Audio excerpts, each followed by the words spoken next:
Students, in earlier videos, we have discussed about internet basics like what is website, what is web browser, differences between web server and server, protocols used by web, HTML, etc. In this video, we are going to discuss about internet services. So, you know what internet is, but do you know what do people really do on the internet and how? Well, they exchange messages or emails and participate in discussion groups, chat with many other people across the globe, retrieve data files, and access all sort of information. The type of services available on internet are as diverse as the people interested in it. You can retrieve or search the desired information, email your friends, do video conferencing, store and or retrieve files, participate in discussion forum, etc. In this video, you will learn about web services along with the practical guidance for them. So let's see first of all how to retrieve information from web. After connecting your PC to internet, you are ready to retrieve information from net. But for this, you need an important software called browser. A browser is a program that lets you visit different websites on the net and display their offerings on your computer. To visit a site on the net, you need to supply the address of the site or URL to the browser, and you will see your browser fetch the home page from the site address you have specified in the address bar of your browser. This way you can explore all the sites on the web. Exploring web is generally known as net surfing. In order for you to see the web page, the browser makes a copy of it on your PC. It means your browser download it on your computer. Making a copy of requested web page or file or document on your local computer is called downloading. In this way, you can retrieve information from the web. Now, let's see the most widely used service of internet. That's a email.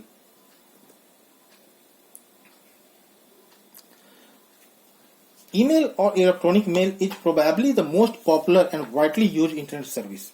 It is used to send text messages electronically to individuals or group of people, often geographically separated by large distances. Email messages are generally sent from and received by mail servers, that computers that are dedicated to processing and directing emails. Once a server has received a message, it directs it to the specific computer that the mail is addressed to. To send email, the process is reversed, a very convenient and inexpensive way to transmit message. Email has dramatically affected scientific, personal, and business communication. Although sending and receiving mail is extremely simple, however, there are few parameters you must be clear about before you start sending and receiving mails. One such parameter is email address. Email address commonly takes this form: username @hostname. As per example, sachin.raj@gmail.com. Here you see that before the character @ the email account holder's net name appears, and after @ the name of net server appears, which hosts this email address. In this email address, sachin.raj@gmail.com, sachin.raj is the net name of a user, and gmail.com is the name of the server hosting it. An email address has separated by @ simple into two parts. First one, username.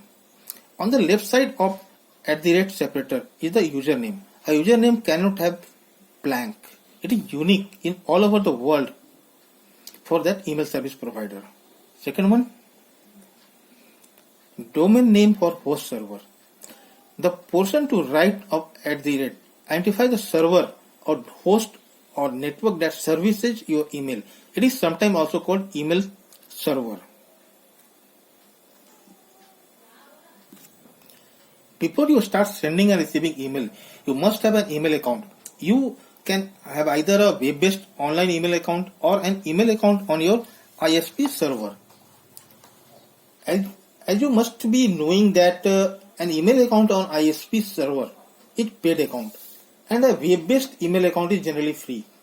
So here we will be discussing how you can create a free web-based email account and use it for sending and receiving emails.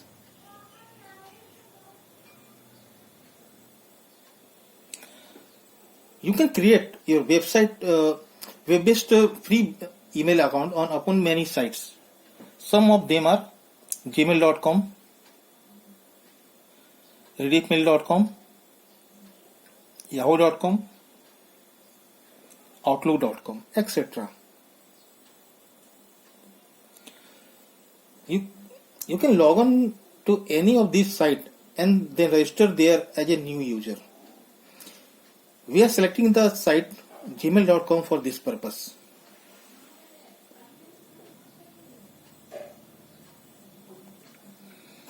First of all, get connected to internet. Now log on to site gmail.com. To register for very first time, click at create account and follow the instructions given by Gmail. You can also use email client software for sending or receiving emails. An email client also is known as mail user agent. It's front-end computer program used to manage email. Some common email client used are: first one, Mozilla Thunderbird. It is an email and news cross-platform client software packaged by Mozilla Foundation. Next one, Postbox Express. It is similar to Thunderbird in look and feel but offers some extensions as well. Next one, EM. It is a client and server platform for messaging and collaboration. This email client integrates email, contact, shared calendar, VoIP. It means that stands for Voice over Internet Protocol, and online documents authoring in rich browser-based interface. Some other popular email clients are Windows Live Mail, Cloud Mail, Zimbra, etc. Now let's see how to view received mail.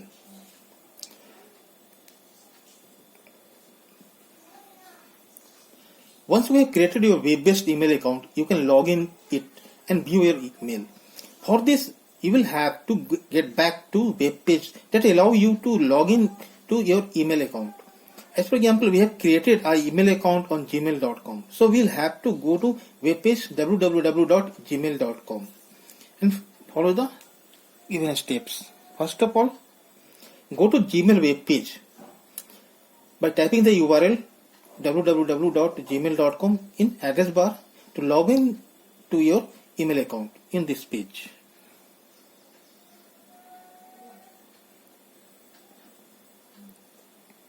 Type your user ID and then click on next button. Then it will ask about your password. Type the password and again click on the next button.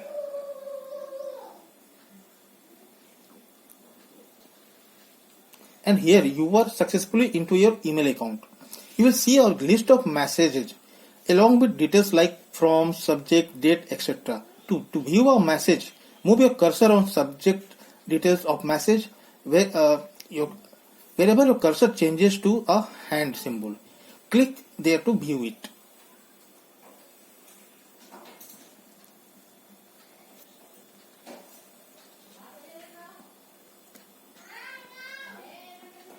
Now let's see how to reply an email message.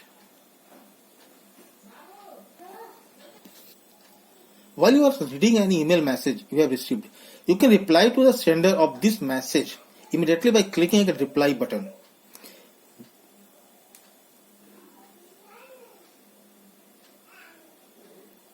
When you click the reply button, it takes you to the compose window where automatically the address of the sender appears in front of two boxes. It means the sender becomes recipient of reply message. Now in this compose window, you can write the reply mail message and send it.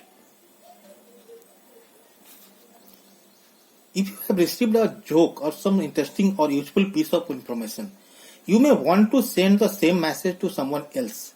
This can be done by clicking at forward button. While reading the mail message, after clicking the forward button, you need to specify the email address of the recipients separated by commas to whom you intend to forward it.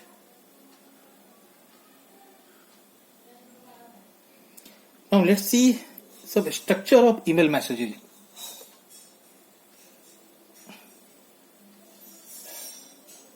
First of all, from. This is the address of the sender of the email. Apart from the email address, the from field may contain the name of the sender also. Next one, to. This is the address or addresses to which the mail is sent. Next one, CC. CC stands for carbon copy. Here you can specify the address or addresses of those to whom you want to send a copy of mail. The CC recipient's name is visible to all recipients. Next one, BCC. BCC is for blind carbon copy. This is also a list of addresses. These people will also receive a copy of the message, but a BCC recipient's name is not visible to other recipient. The BCC recipient can see the to or CC addresses.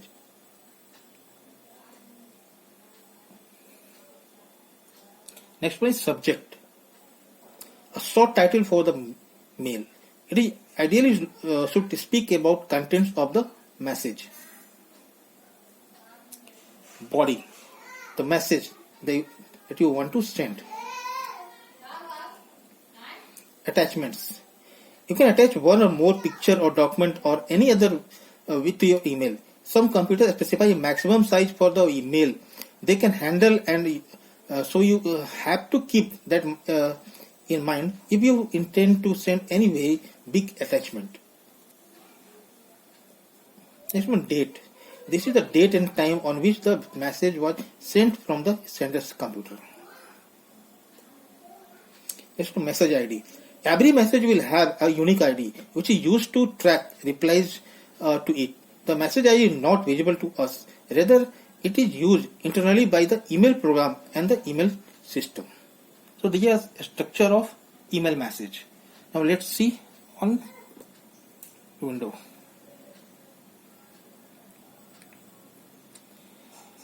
This is the compose window of Gmail. Here the first two.